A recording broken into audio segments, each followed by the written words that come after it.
राधे राधे बच्चों। तो आज की इस वीडियो में हम देखने वाले हैं क्लास 10th और 12th में जो ग्रामर पूछी जाती है 10 मार्क्स की, जो बच्चों के लिए सबसे ज्यादा टेंशन का मैटर होता है। आज इस वीडियो में मैं आपको एक इतना आसान सा कंसेप्ट बताने वाला हूं जो कि आपके एग्जाम में 100% पूछा जाता है। अगर आप इस वीडियो को पूरा देख लेते हो तो आपका 1 मार्क जो है वो आसानी से कंप्लीट हो जाएगा। प्यारे बच्चों, कुछ बच्चे ग्रामर को बहुत ही ज्यादा इजी लेते हैं, उनको लगता है कि ग्रामर के मार्क्स इतने ज्यादा इंपॉर्टेंट नहीं होते हैं या बहुत ही 1 मार्क के क्वेश्चन आते हैं। प्यारे बच्चों, 10 मार्क्स आपको ग्रामर के ही मिलने वाले हैं। अगर आप इनको सिर्फ एक वीडियो से समझ लेते हो तो आपके 100% मार्क्स कवर हो जाएंगे। किसी भी क्वेश्चन आंसर को रटने की जरूरत नहीं है, सिर्फ कंसेप्ट को समझने की जरूरत है। सिर्फ कंसेप्ट को समझने से ही आपके 10 मार्क्स आसानी से कंप्लीट हो जाएंगे। सिर्फ 1 वर्ड और 1 लाइनर क्वेश्चन जो है वो वहां पर आपको लिख कर आना होता है। इतना इजी ही कॉन्सेप्ट होते हैं। तो चलिए स्टार्ट करते हैं हमारी वीडियो को। तो प्यारे बच्चों, आज की वीडियो का टॉपिक रहने वाला है मेनी और मच, जो डिटरमिनर्स होते हैं, जो कि क्वांटिफायर्स होते हैं, किस तरह से सेंटेंस बनाने के लिए इस्तेमाल किए जाते हैं और किस टाइप के सेंटेंसेस में इसका यूज किया जाता है। इस वीडियो को देखने के बाद आपके सारे डाउट जो है वो आसानी से क्लियर हो जाएंगे। तो प्यारे बच्चों, सबसे इंपॉर्टेंट बात होती है कि मेनी और मच दोनों के दोनों जो होते हैं वो डिटरमिनर्स होते हैं, क्वांटिफायर्स होते हैं, और इसका यूज ठीक नाउन के जस्ट पहले किया जाता है। लेकिन किस तरह से यूज करना है आपको इस वीडियो में आसानी से कवर हो जाने वाला। सबसे पहले हम देखते हैं कि how to use much, much को कैसे यूज करना होता है। तो प्यारे बच्चों, सबसे इंपॉर्टेंट है मच का यूज जो है वो अनकाउंटेबल नाउन को बताने के लिए किया जाता है। अनकाउंटेबल मतलब ऐसे नाउन जिसको हम काउंट ही नहीं कर सकते, ऐसे नाउन जिनको हम गिन ही नहीं सकते, उन्हें बताने के लिए किया जाता है। अब प्यारे बच्चों, बहुत सारी चीजें ऐसी होती हैं जिसे हम नहीं गिन सकते। जैसे कि मान लीजिए मैं आपके सामने कुछ एग्जांपल लेता हूं। जैसे कि मान लीजिए मैंने आपके सामने लिख दिया वाटर लिख दिया, जैसे मैंने गोल्ड लिख दिया, जैसे मैंने सिल्वर लिख दिया, जैसे कुछ खाने की चीज मान लीजिए मैंने शुगर लिख दिया, जैसे कि मैंने व्हीट लिख दिया, जैसे कि मान लीजिए हम राइस का एग्जांपल ले लेते हैं, जैसे कि हम एक्सपीरियंस ले लेते हैं, जैसे कि हम नॉलेज ले लेते हैं। तो प्यारे बच्चों, इन चीजों को हम काउंट नहीं कर सकते। 1 2 3 4 अपनी जनरल लाइफ में नहीं कर सकते हैं। इसे हम क्वांटिटी के हिसाब से बता पाते हैं, इसीलिए ही इसमें हम मच का यूज करते हैं। जिन चीजों को भी हम क्वांटिटी के हिसाब से या मेजरमेंट के हिसाब से या फिर उसके वेट के हिसाब से बताते हैं, अपने जनरल लाइफ में भी उसी तरह से यूज करते हैं। उसके साथ हमें यूज करना होता है मच का। ये बात आप अपने दिमाग में आप फिट कर लीजिए। आगे लाइन लिखिए, इसका यूज हम तब करते हैं जब किसी नाउन को क्वांटिटी मतलब उसकी मात्रा के आधार पर बताया जाए। जैसे कि वाटर की बात करें तो हम वाटर को 1 2 3 4 नहीं कर सकते भाई। इसे हम क्वांटिटी के हिसाब से, मेजरमेंट के हिसाब से देखते हैं। 1 लीटर, 2 लीटर, 500 ग्राम, जो भी है। तो ऐसी कंडीशन को बताने के लिए तो प्यारे बच्चों हमें यूज करना होता है किसका, मच का यूज करना होता है। और एक और सबसे इंपॉर्टेंट बात और बता देता हूं, जितनी भी चीज जो कि अनकाउंटेबल होती है इसको इसको हमेशा ही सिंगुलर फॉर्म में लिखा जाता है। जैसे वाटर चाहे कम हो चाहे ज्यादा हो, उसको हम वाटर लिखेंगे, वाटर्स नहीं लिखेंगे। सेंटेंस में इसको हम वाटर के फॉर्म में ही यूज करेंगे। वैसे तो वाटर्स भी यूज किया जाता है इंग्लिश में, इसका भी मीनिंग होता है, लेकिन फिलहाल के लिए कि अनकाउंटेबल नाउन है, इससे चाहे कम हो चाहे ज्यादा हो सिंगुलर फॉर्म में ही लिखेंगे, वाटर इज ही लिखेंगे। ठीक है। अगर आपको यह भी कहना हो कि समुद्र में बहुत सारा पानी है तो आप यही कहोगे there is much water in the sea. प्यारे बच्चों, यहां पर हम वाटर के साथ इज ही लगाएंगे। ज्यादा पानी को देखकर आप मैनी का यूज नहीं कर सकते, है ना। ये चीजें आपको यहां पे याद रखनी है। चलिए अब देखते हैं कि मैनी का यूज कैसे करेंगे। तो सुनिएगा, मैनी का यूज काउंटेबल नाउन को डिफाइन करने के लिए किया जाता है। ऐसी नाउन जिनको हम काउंट कर सकते हैं अपनी जनरल लाइफ में, जिसका यूज हम गिनकर कर सकते हैं, उसके साथ मैनी का यूज होगा। इसका यूज हम तब करते हैं जब किसी नाउन को नंबर्स के अकॉर्डिंग देखा जाता है। मतलब 1 2 3 4 आसानी से कर सकते हैं, चाहे वो कितनी ही ज्यादा क्यों ना हो, कितनी ही ज्यादा क्यों ना हो, इतनी ज्यादा हो कि हम उसको देखकर तो गिन ही नहीं पाए, लेकिन फिर भी जनरल लाइफ में 1 2 3 4 कर सकते हैं ना। एग्जांपल में बताता हूं। जैसे कि मान लीजिए मैंने यहाँ पे पेन लिख दिया, ये आपके पास एक ही पेन है, ठीक है, आपके हाथ में दिखाई दे रहा है, मेरे हाथ में आपको पेन दिखाई दे रहा है। चलिए एक एग्जाम्पल ले लेते हैं। जैसे कि मान लीजिए मैंने आपके सामने पेन ले लिया, ये एक पेन हो गया, ठीक है। मान लीजिए अब मैं आपके सामने ये दिखाता हूं, तो आप बताओ इसको काउंट कर पा रहे हो क्या? बिल्कुल कर पा रहे हो ना।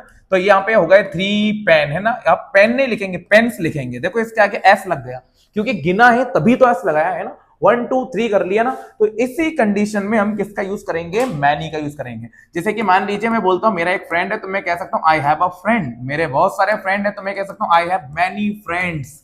देखो एस लग गया, ठीक है। ऐसी कंडीशन में हमको यूज करना पड़ेगा, ठीक है ना। आई हैव ओनली 1 बुक, मेरे पास केवल एक ही बुक है, लेकिन मेरे पास तो बहुत सारी बुक्स है। आई हैव मेनी बुक्स लिख सकते हैं आप। मतलब जिन चीजों को 1 2 3 4 करके काउंट कर सकते हैं, जनरल लाइफ में गिन सकते हैं, वहां पर मैनी लगाएंगे। अब कुछ एग्जांपल ऐसे भी होते हैं, जैसे कि मान लीजिए स्टार्स लिख दिया मैंने। स्टार्स को तो कुछ बच्चे बोलेंगे गिन ही नहीं सकते भाई। अरे भाई स्टार्स को हम नहीं गिन सकते, मुझे मालूम है, लेकिन एक न्यूमेरिकल वे में यूज किया जाता है। जैसे कि मान लीजिए मैं आपको एकदम सिंपल सा एग्जांपल देता हूँ। आपने देखा होगा कुछ लोग जो है वो रेटिंग करते हैं, ठीक है ना, रेटिंग करते हैं। मान लीजिए आपको मुझे रेट करना है, तो आप मुझे कितने स्टार दोगे, 1 2 3 4 5। तो ये काउंट ही तो कर रहे हैं, इसका वेट या मेजरमेंट थोड़ी बता रहे हैं। तो इन कंडीशन में हम किसका एग्जांपल लेंगे, मैनी का एग्जांपल लेंगे। आप चाहे वो ट्रीज हो, चाहे वो फ्लावर्स हो, चाहे वो क्लाउड्स हो, चाहे वो कुछ भी हो, इन सारी चीजों को हम मैनी की फॉर्म में ही देखेंगे। चलिए कुछ एग्जांपल से समझने की कोशिश करते हैं, आपके डाउट्स आसानी से और भी ज्यादा क्लियर हो जाएंगे। प्यारे बच्चों, आपके सामने एक एग्जांपल लिखा है, did you see these person at the dinner. तो प्यारे बच्चों यहाँ पर्सन्स की बात हो रही है, इन्हें गिन सकते हैं, तो यहाँ पे मैनी का यूज हो जाएगा। यहाँ पे लिखा हुआ है there are space flowers in the garden, तो यहाँ पर भी मैनी का यूज होगा, because we can count flowers, हम फ्लावर्स को काउंट कर सकते हैं। और इसके लास्ट में एस भी लगा हुआ है, तो ऑब्वियसली बात है ये मैनी की ही सिचुएशन में आएगा। यहाँ पे लिखा है I have space works to do, मेरे पास करने के लिए बहुत सारे काम है, यहाँ पर भी मैनी ही लगेगा।